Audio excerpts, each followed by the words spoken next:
Welcome to public TV news బులెటిన్ల ముందుగా headlines. గిరిజన రైతులకు మద్దతుగా బీఆర్ఎస్ ధర్నా.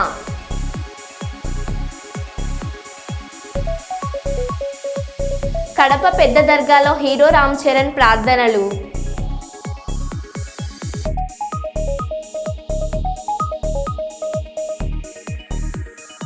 కార్తీక మాసం సందర్భంగా శ్రీశైలం మహాక్షేత్రంలో వైభవంగా లక్ష దీపోత్సవ కార్యక్రమాలు.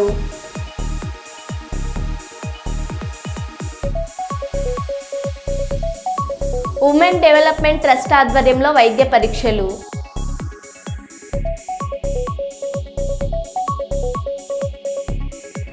న్యూయార్క్ నగరంలో జరిగే ఐక్యరాజ్య సమితి సమావేశంలో పాల్గొన్న నంద్యాల పార్లమెంట్ సభ్యురాలు Lok Sabha deputy floor leader doctor Byreddy Sabari.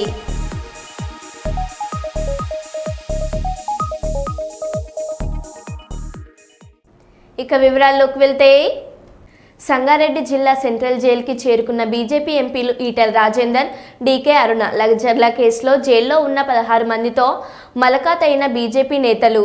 Central jail లోపలికి వెళ్లిన 5 బీజేపీ నేతలు. ఒకటో డిమాండు, బేషరతుగా ప్రభుత్వం క్షమాపణ చెప్పి పెట్టిన అక్రమ కేసులు విత్డ్రా చేసుకొని జైళ్ళల్లో మగ్గేటువంటి వాళ్ళందరినీ కూడా విడుదల చేయాలని చెప్పి మొట్టమొదటి డిమాండ్ చేస్తున్నాం. రెండవ డిమాండు, 100 మంది పోలీసులతో దుర్మార్గంగా రాక్షసంగా ప్రవర్తించి ప్రజల్ని భయభ్రాంతకు గురి చేయడమే కాకుండా గుడ్లను కొట్టినట్టు కొట్టడమే కాకుండా పోలీస్ స్టేషన్లకు తీసుకుపోయి 3rd డిగ్రీ, ఒక కాలు మీద 3 పోలీసు వాళ్ళు, ఇంకొక కాలు మీద 3 పోలీసు వాళ్ళు, రబ్బరు బెల్టులతో కొట్టడం 3, 2 గంటల పాటు 3 గంటల పాటు ఏ హింసకైతే పాల్పడరో, మానవత్వం లేని పద్ధతులలో ప్రవర్తించిందో అలాంటి పోలీసుల మీద చట్టపరమైన చర్యలు తీసుకోవాలని చెప్పి మేము ప్రభుత్వాన్ని హెచ్చరిస్తూ ఉన్నాం. మూడో డిమాండు, ఇవాళ ప్రభుత్వ అవసరాల కోసం భూములు తీసుకోవడం వేరు, కానీ పెద్ద పెద్ద బడా వ్యాపారుల కోసం, ఫార్మా కంపెనీల కోసం నీవు పేదల భూమిని ఇలా 3 తరాలు కాదు 100 సంవత్సరాలుగా పేదవాళ్లకు ఇప్పటికి కూడా భూమిని నమ్ముకొని బతికే రైతుల భూముల్ని అక్కడ 10 లక్షల రూపాయలకు మాత్రమే ఇస్తామని, 40-50 లక్షల రూపాయలు ఉన్నప్పటికీ కూడా 10 లక్షల రూపాయలు ఇస్తామని చెప్పడమే కాకుండా వాళ్ళు అన్న మాట ఏంటంటే, మాకు 10 లక్షలు కాదు 40 లక్షలు కాదు, తల్లిని పిల్లను వేరు చేస్తే ఎంత పాపం తగ్గుతుందో రైతుల్ని భూమి నుంచి వేరు చేస్తే అంతే పాపం తగ్గుతుంది. రేవంత్ రెడ్డి గారు, నీకు ఓట్లు వేసి గెలిపిస్తే మా వెనుకబడ్డ ఈ కొడంగల్ నియోజకవర్గంలో ప్రజలకు లాభం జరుగుతుందని చెప్పి ఆశించడం, కానీ కొన్న నాలుకకు మంది ఎత్తే ఉన్న నాలుక పోయినట్టుగా మా భూములకు ఇట్లా గుంజుకుంటామని చెప్పి ఆశించలేదు రేవంత్ రెడ్డి గారు అని చెప్పి వాళ్ళు ఎన్నిసార్లు ప్రభుత్వ అధికారులు గ్రామాలకు వెళ్ళినప్పటికి కూడా మేము సచేమిరా భూములు ఇవ్వమని చెప్పింది. ఇన్నిసార్లు చెప్తున్నప్పుడు వాళ్ళు పాదయాత్రలు చేసిండ్రు, దొరికిన లీడర్ కల్లా దరఖాస్తు ఇచ్చి దండం పెట్టిండ్రు, అధికారుల చుట్టూ తిరిగిండ్రు. ఇంత ప్రశాంతమైన ఉద్యమం ఇట్లే కొనసాగితే రేపు ఆ నియోజకవర్గంలో రాజకీయంగా నాకు పుట్టగతులు ఉండవనేటువంటి భావించి, నేను తలపెట్టిన ప్రాజెక్టు కనుక అమలు కాకపోతే నా పరువు పోతుందని చెప్పి భావించి వాళ్ళే స్వయంగా ఒక స్కెచ్ చేసుకొని ఈ ప్రజాస్వామికమైనటువంటి ఉద్యమాన్ని హింసకు తీసుకుపోవాలని చెప్పి వాళ్ళే కుట్రపూరితంగా స్కెచ్ చేసుకొని కలెక్టర్ని పట్టుకొచ్చుకొని వాళ్ళే లొల్లి పుట్టించుకొని దాడులు చేసుకొని ఆ దాడుల్ని అడ్డం పెట్టి ఈ దాడులు చేసింది రైతులని, దీని కారకులు. లగచర్ల గ్రామంలో జరిగినటువంటి సంఘటన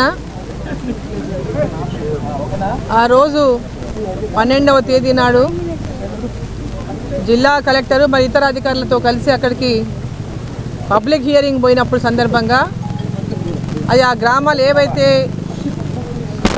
ఫార్మా కంపెనీ పెట్టడానికి భూసేకరణ చేస్తున్నారో, అక్కింపేట కానీ, పోలేపల్లి కానీ, లగచర్ల కానీ, రోటిబండి తాండ కానీ, పులిచెర్ల తాండ కానీ, ఈ 3 తాండాలు మరి గ్రామాలలో ఏదైతే భూసేకరణ కార్యక్రమాన్ని చేపట్టిన సందర్భంగా అక్కడ ఉన్నటువంటి రైతులందరూ కూడా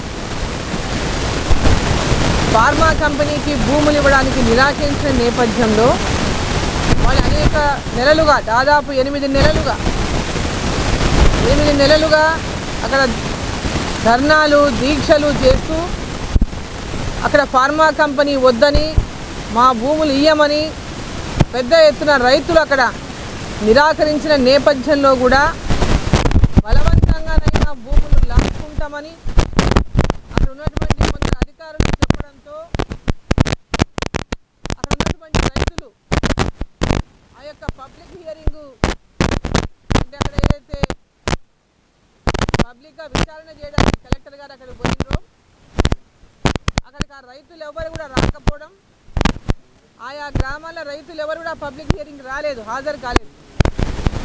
ఆ గ్రామాల్లో కాకుండా గ్రామాల బయట అన్నింటి సెంటర్ అనే ఒక ప్లేస్లో వారు పబ్లిక్ హియరింగ్ పెట్టుకున్నారు. పూర్తి పోలీస్ బందోబస్తుతో అక్కడ ఏర్పాటు చేసుకున్నారు కలెక్టర్ గారు ఇతర అధికారులు కలిసి. కానీ అక్కడికి ఎవరు కూడా పబ్లిక్ హియరింగ్ చెప్పుకోవడానికి కానీ వినడానికి కానీ అక్కడికి ఎవరు రాలేదు. రైతులందరూ అక్కడ రావడానికి మరి బహిష్కరించి వారి గ్రామంలోని అందరూ లగచర్ల గ్రామంలో అన్ని గ్రామాల వాళ్ళు లగచర్ల గ్రామంలో ప్రపంచ మరుగుదొడ్ల దినోత్సవాన్ని పురస్కరించుకొని క్షేత్రస్థాయిలో ఉన్న మరుగుదొడ్ల నిర్వహణ సక్రమంగా చేపట్టడంతో పాటు ప్రభుత్వ కార్యాలయాల భవనాల్లో ఉన్న మరుగుదొడ్లపై ప్రత్యేక శ్రద్ధ పెట్టి మరమ్మతులు చేయించాలని జిల్లా కలెక్టర్ జి రాజకుమారి అధికారులను ఆదేశించారు.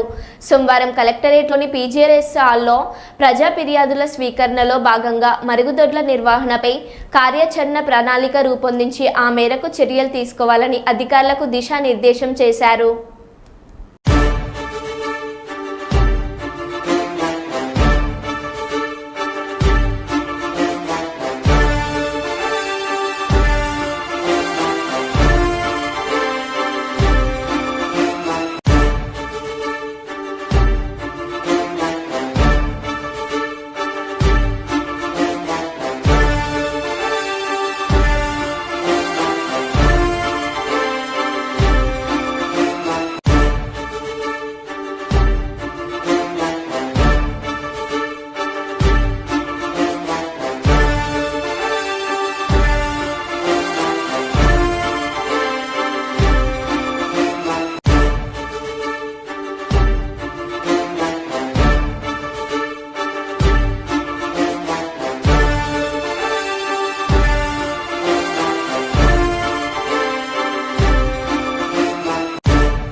పట్టణంలో సినిమా హాల్ రోడ్డు నుండి ఒర్రేగడ్డ పాఠశాల వరకు రోడ్డు నిర్మాణ పనులను ప్రారంభించి ఎన్నో రోజులుగా ప్రజలు పడుతున్న ప్రధాన సమస్యకు స్థానిక ఎమ్మెల్యే డాక్టర్ గడ్డం వివేక్ వెంకటస్వామి పరిష్కరించారని స్థానిక కాంగ్రెస్ నాయకులు తెలిపారు. సోమవారం పట్టణంలోని రైల్వే స్టేషన్ రోడ్డు నుండి సినిమా హాల్ రోడ్డు మీదుగా ఒర్రేగడ్డ పాఠశాల వరకు రోడ్డు నిర్మాణ పనులను సోమవారం పట్టణ మున్సిపల్ కమిషనర్ ఎన్ వెంకటేశ్వర్లతో కలిసి స్థానిక కాంగ్రెస్ పార్టీ నాయకులు కొబ్బరికాయ కొట్టి ప్రారంభించారు. ఈ సందర్భంగా ప్రజలు ఎమ్మెల్యే డాక్టర్ గడ్డం వెంకటస్వామికి ధన్యవాదాలు తెలిపారు. ఈ కార్యక్రమంలో పట్టణ సీనియర్ నాయకులు సోత్కు సుదర్శన్, ఎస్ ప్రభాకర్ రావు, మంద తిరుమలారెడ్డి, పైడిమల్ల నర్సింగ్, గుడ్ల రమేష్, ఎండి ఆఫీస్, ఎండి భాషా, నామిని ముత్తయ్య, ఆర్టీవే వేణు, నేరువట్ల శ్రీనివాస్, బూడిద శంకర్, ఎండి జావిద్, రాజు, ఎద్దు వెంకట్రాద్రి, కుండే రామకృష్ణ, పోలు సంపదలు పాల్గొన్నారు. 15వ వార్డు, 16వ వార్డు, 14వ వార్డు మరియు 17వ వార్డు, 18వ వార్డు 5 వార్డులకు సంబంధించిన ప్రధాన రహదారి అయినటువంటి సినిమా హాల్ రోడ్ను 74 లక్షల రూపాయలతోనే మరి గౌరవ చెన్నూరు శాసనసభ్యులు వివేక్ వెంకటస్వామి గారు ఈ రోడ్డును ప్రారంభించడం జరిగింది. మరి ఈరోజు మందమరి పట్టణ కాంగ్రెస్ పార్టీ నాయకులు ఈరోజు మందమరి పట్టణంలోని 14, 15, 16, 17, 18వ వార్డులలో 78 లక్షల దాదాపు 78 లక్షల రూపాయల రోడ్డును మరి చెన్నూరు సీసీ రోడ్డు చెన్నూరు గౌరవ ఎమ్మెల్యే గారు శాంక్షన్ చేయించడం జరిగింది. మరి దాన్ని ఇప్పుడు ఓపెన్ చేయడానికి మందమరి పట్టణంలో ఉన్నటువంటి నాయకులందరూ కూడా ఇక్కడ రావడం జరిగింది. దీని ఇప్పుడు వీళ్ళందరి సమక్షంలో కమిషనర్ గారు కూడా వస్తున్నారు. దాన్ని శంకుస్థాపన చేసేటువంటి కార్యక్రమం మొదలుపెట్టుకున్నది. మరి ఈ వార్డులకు సంబంధించినటువంటి పెద్ద మనుషులు ఎవరైతే ఉన్నారో ఈ 5 వార్డులలో వారి ఆధ్వర్యంలో మరి టౌన్ కమిటీ తరఫున ఇక్కడ కార్యక్రమం జరుగుతూ ఉన్నది.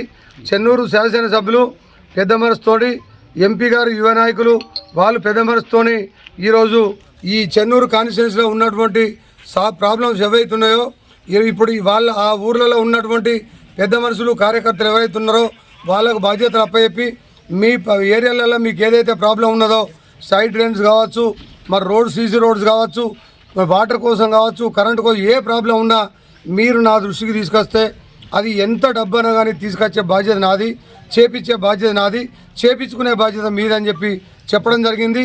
దాంట్లో భాగంగా మరి ఇప్పుడు ఈనాడు 8 నెలలు దాటినవి కావచ్చు, దాదాపు 600 కోట్ల రూపాయలు చెన్నూరు కాన్స్టిట్యున్సీకి తీసుకురావడం జరిగింది.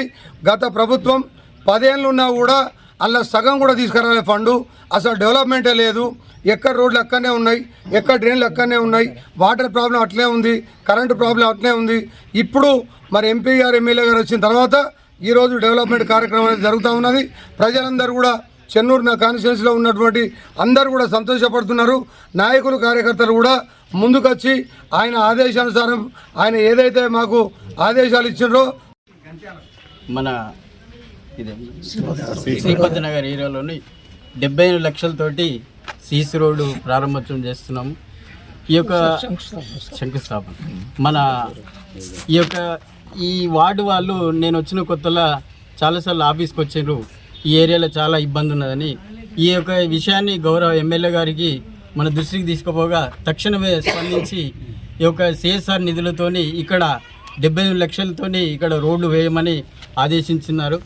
తన ఆదేశాన్ని మేరగా మేము ఈ యొక్క రోడ్డు ఈరోజు ప్రారంభోత్సవం చేస్తున్నాము. అదేవిధంగా గౌరవ ఎమ్మెల్యే గారు ప్రతి ఏరియాలలో కూడా తిరిగి మాకు ఎక్కడెక్కడైతే ఏదైతే ఇబ్బందులు ఉన్నాయో రోడ్డు కానీ, డ్రైన్స్ కానీ, తర్వాత ఇంకా వేరే సెవరేజ్ లైన్స్ కానీ తక్షణమే మీకు మా దృష్టికి తీసుకుపోవాలని మాకు ఆదేశాలు జారీ చేస్తున్నారు. తన ఆదేశానుసారంగా ఈ యొక్క మందమరి మున్సిపాలిటీని మరి దాదాపు 8 కోట్లతోని మనకు ఇక్కడ చాలా వర్కులు ఇచ్చేస్తున్నాము. అదేవిధంగా సిఎస్ఆర్ నిధులతోని కూడా మనము ఈరోజు చాలా వర్కులు మనం ప్రారంభోత్సవం చేస్తున్నాం. మొన్ననే ఒక 6 కోట్ల టెండర్స్ జరిగినాయి. అవి కూడా పనులు తొందరగానే మొదలవుతున్నాయి. ఈ యొక్క గౌరవ ఎమ్మెల్యే గారు మరి మందమరి పట్టణాన్ని చాలా సుందరంగా దిద్దాలని వారి ఆకాంక్ష మీదట మరి మేమందరము మీరందరూ కూడా సహాయ సహకారాలతో ముందుకు పోతామని నమస్కారం తెలియజేస్తాను. జిల్లా కేంద్రమైన మంచిర్యాల పట్టణంలోని ఐబీ చౌరస్తాలో త్వరలో నిర్మించబోయే సూపర్ స్పెషాలిటీ ఆసుపత్రిని మాతా శిశు ఆసుపత్రికి నవంబర్ 21న నిర్వహించిన భూమి పూజ స్థలాన్ని సోమవారం మంచిర్యాల ఎమ్మెల్యే కొకిరాల ప్రేమసాగర్ రావు పరిశీలించారు. ఈ సందర్భంగా భూమి పూజకు తీసుకోవాల్సిన అన్ని ఏర్పాట్లను పకడ్బందీగా నిర్వహించాలని సంబంధిత అధికారులను ఆదేశించారు. ఈ కార్యక్రమంలో సంబంధిత ప్రభుత్వ అధికారులు, ప్రజాప్రతినిధులు, కాంగ్రెస్ పార్టీ నాయకులు, కార్యకర్తలు పాల్గొన్నారు.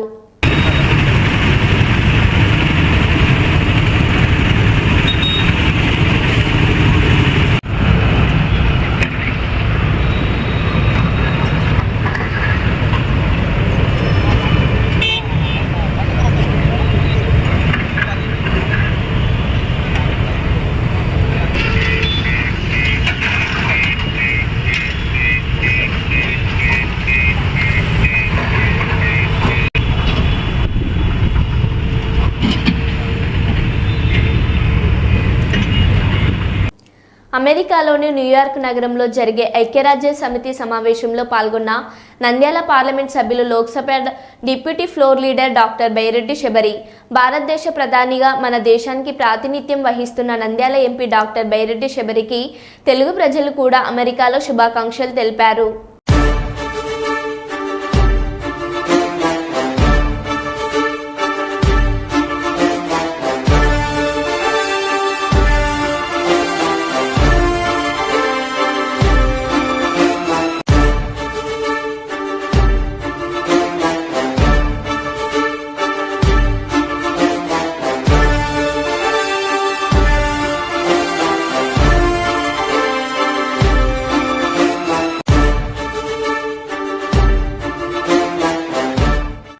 భద్రాద్రి కొత్తగూడెం జిల్లా అన్నపురెడ్డిపల్లి సోషల్ వెల్ఫేర్ పాఠశాలలో రాజ్యస్తరీయ బాల్ వైజ్ఞానిక ప్రదర్శన సోమవారం స్థానిక శాసనసభ్యులు జారే ఆదినారాయణ అధ్యక్షతన ఘనంగా ప్రారంభమైనది.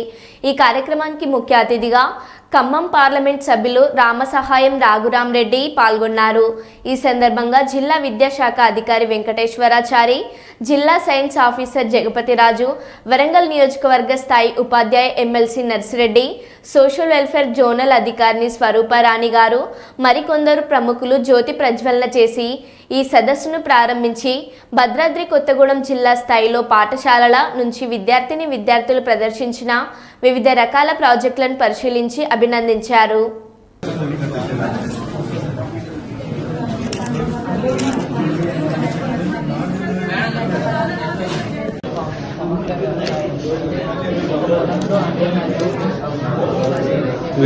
ఈ డైరెక్షన్ తీసుకుంటారు.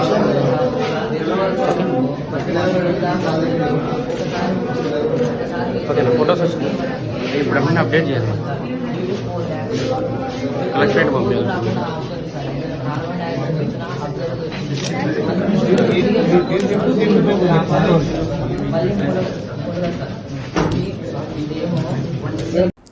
మహారాష్ట్ర ఎన్నికల సందర్భంగా రాజురా నియోజకవర్గంకు వెళ్తూ గోదావరిఖని ఎమ్మెల్యే క్యాంపు కార్యాలయంలో రవాణా శాఖ మంత్రి పొన్నం ప్రభాకర్ మీడియా సమావేశం ఏర్పాటు చేశారు. ఈ సందర్భంగా మంత్రి మాట్లాడుతూ కేటీఆర్ మహారాష్ట్ర ఎన్నికల్లో కాంగ్రెస్ పార్టీకి ఓటు వేయొద్దంటున్నారంటే బీజేపీకి ఓటు వేయి అన్నట్టే కదా. బీజేపీకి దోస్తెవరు? తెలంగాణలో బీఆర్ఎస్ పార్టీయే కదా. ఆ విషయం అందరికీ తెలిసిందే కదా అని అన్నారు. గత 10 సంవత్సరాలు మీ ప్రభుత్వ పాలనలో బీజేపీ పార్టీకి తెలంగాణలో అండదండలు అందించి తెలంగాణకు ద్రోహం చేసింది మీరే అని మండిపడ్డారు. కేటీఆర్ ఇన్ని అబద్ధాలు చెప్పినా ప్రజలు నమ్మే స్థితిలో లేరని, ఈసారి మహారాష్ట్రలో గెలిచేది కాంగ్రెస్ పార్టీయే అని అన్నారు. ఈ కార్యక్రమంలో కాంగ్రెస్ పార్టీ సీనియర్ నాయకులు, కార్పొరేటర్లు, మాజీ కార్పొరేటర్లు తదితరులు పాల్గొన్నారు.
కాదు వాడలేదు తీసుకుపోయినా కూడా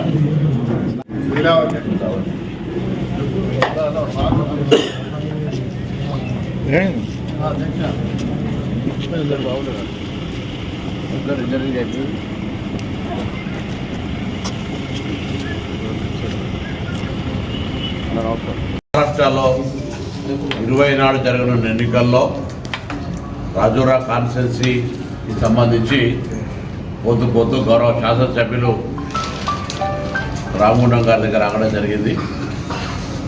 తప్పకుండా మహారాష్ట్ర ఎన్నికల్లో కాంగ్రెస్ గెలుస్తుంది. కాంగ్రెస్ అలయన్స్ ప్రభుత్వం ఏర్పడుతూ ఉంది. అది భరించలేని టీఆర్ఎస్ పార్టీ, బీజేపీ ఈ రాష్ట్రంలో ఒకరికి ఒకరు కలిసి ఇద్దరు కాంగ్రెస్ పార్టీని విమర్శించే పనిచేస్తాం. ఢిల్లీలో దోస్తీ, గల్లీలో కుస్తీ చేసినటువంటి పార్టీలు అవి రెండు. మేము టీఆర్ఎస్ మీద తెలంగాణలో గెలిచినాం. మేము జాతీయ స్థాయిలో బీజేపీతో మొట్టమొదటి బద్ద వ్యతిరేక, సిద్ధాంతపరమైనటువంటి వ్యతిరేక పార్టీ బీజేపీ. జీవితంలో ఇంకేదైనా రాజకీయ పార్టీతో కలుస్తాం కావచ్చు, కానీ భారతీయ జనతా పార్టీ కానీ ఆ వాసన, ఆలోచన కూడా కాంగ్రెస్ పార్టీకి దరిదాపులో ఊహించలేనటువంటి యథార్థం, వాస్తవం. అని దాన్ని కూడా వక్రీకరించేలాగా ఏదో భారతీయ జనతా పార్టీ నాయకులు మాకు ఏదో కవచాలాగా నిలుస్తున్నారంటే దానికి అర్ధరహితం. అట్టనే టీఆర్ఎస్ పార్టీ మీదనే ఎన్నికల ప్రధాన రైవల్ ఎవరు, శాసనసభలలో ప్రధాన ప్రతిపక్షం ఎవరు? TRS party. వాళ్ళతోటి మేము ఎట్లా దానికి కలిసి ఉండేటువంటి పరిస్థితి ఉంటుంది? ఇది ప్రజలు నవ్వుకుంటా ఉన్నారు వీళ్ళిద్దరు మాటలు చూసి. ఢిల్లీలో దోస్తీ, గల్లీలో కుస్తీగా అన్ని పార్లమెంటు బిల్లుల్లో సపోర్ట్ చేసిన టీఆర్ఎస్ పార్టీ, ఇంక్లూడింగ్ రైతు వ్యతిరేక చట్టాలు కావచ్చు, ఇతరత్ర బిల్లులకు సంబంధించి నోటుబందీ కావచ్చు, లేకపోతే జిఎస్టీ కావచ్చు, రకరకాల రాష్ట్రపతి ఎన్నికలు, ఉపరాష్ట్రపతి ఎన్నికలతో సహా ప్రతి పార్లమెంట్లో జరిగే ప్రొసీడింగ్కు భారతీయ జనతా పార్టీకి మద్దతు ఇచ్చినటువంటి పార్టీ టీఆర్ఎస్ 10 ఏళ్ళు. వాళ్ళ అవినీతి రక్షించుకోవడానికి కేంద్రంతో అనేక సత్సంబంధాలు నెలకొల్పుతున్నటువంటి పార్టీ టీఆర్ఎస్ పార్టీ. ఇన్ని తప్పులు జరిగినాయి, జైలుకు పంపుతాం, అవినీతికి నిలయమైంది, ఏటీఎం అయింది కాళేశ్వరం అని చెప్తున్నటువంటి బీజేపీ పార్టీ 10 ఏళ్లలో ఇగో జైలుకు పోతారు, జైలుకు పోతారు అన్నటువంటి వాళ్ళు ఎందుకు జైలుకు పంపలే, ఎందుకు అరెస్ట్ చేయలే, ఎందుకు చర్యలు తీసుకోలేదని అడుగుతాను. మీరు కేంద్రంలో కదా అధికారంలో ఉన్నది 10 ఏళ్ళు. వాళ్ళ రాష్ట్రంలో అధికారంలో ఉన్నప్పుడు ఇది ఏటీఎం మారిపోయింది. తెలంగాణ రాష్ట్రంలో కాళేశ్వరం తదితరులు ఉన్నారు. ఇవి వచ్చిన తర్వాత ఎంక్వైరీ కమిషన్ వేసినాం, దాని విచారణ జరుగుతూ ఉంది. ఇతరత్ర కూడా అనేక రకాల కరప్షన్స్ బయటికి వస్తూ ఉన్నాయి. ఇవన్నీ చూసి భయపడి బీజేపీ శరణు కోరితే బీజేపీ టీఆర్ఎస్ కలిపి తెలంగాణ ప్రభుత్వాన్ని బలహీనం చేయాలని ఎన్నికైన నెల రోజుల్లోనే చెప్పారు ఈ ప్రభుత్వం కూలిపోతుందని. ఇద్దరు పార్టీలోనూ ఒకరి మ్యూజిక్ అయితే ఒకరి పాట, ఇంకొకరు పాట పాడు. గ్లోబల్ స్టార్ రామ్ చరణ్ కడపలో పర్యటించారు. డైరెక్టర్ బుచ్చిబాబుతో కలిసి పెద్ద దర్గాను దర్శించుకొని ప్రార్థనలు చేశారు. దర్గా పీఠాధిపతి ఆయనకు ఘనస్వాగతం పలికారు. అనంతరం రామ్ చరణ్ బిల్డప్ సర్కిల్లోని విజయదుర్గ ఆలయానికి వెళ్లారు. తన తదుపరి మూవీ స్క్రిప్ట్ను అమ్మవారి పాదాల వద్ద ఉంచి పూజలు చేయించారు. తమ అభిమాన హీరోను చూసేందుకు ఫ్యాన్స్ భారీగా తరలివచ్చారు. రామ్ చరణ్ రాకతో కడపలో సందడి నెలకొంది.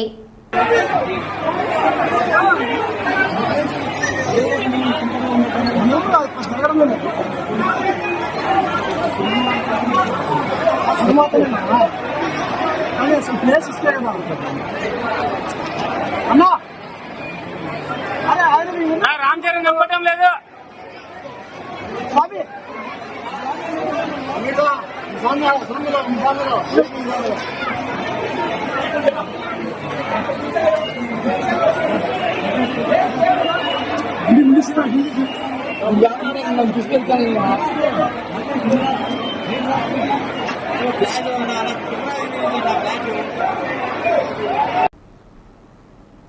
కార్తీక మాసం సందర్భంగా శ్రీశైలం మహాక్షేత్రంలో వైభవంగా కార్తీక దీపం, పుష్కరిణి హారతి, లక్ష దీపోత్సవం కార్యక్రమాలు జరిగాయి. ఈ సందర్భంగా పుణ్యక్షేత్రానికి భక్తులు అధిక సంఖ్యలో హాజరైనారు.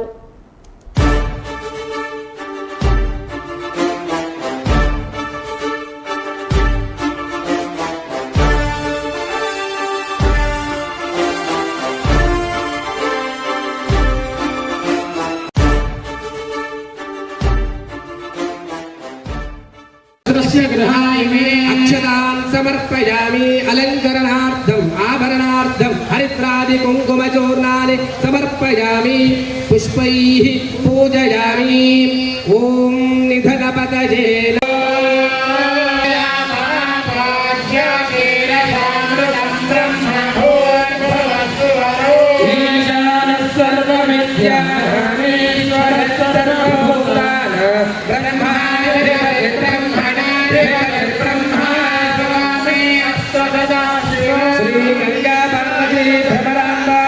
మల్లికార్జున మహాస్వామినే నమః. తమ పాదారవిందయోః సువర్ణ దివ్య మంత్ర పుష్పాంజలిం సమర్పయామి.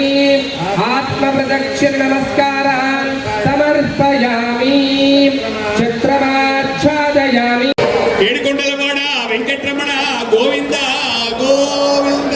స్వస్తి ప్రజాభ్య పరిపాలయంతాం న్యాయేన మార్గేణ మహీం మహీ.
మరో బులెటిన్లో మళ్ళీ కలుద్దాం. Stay tune.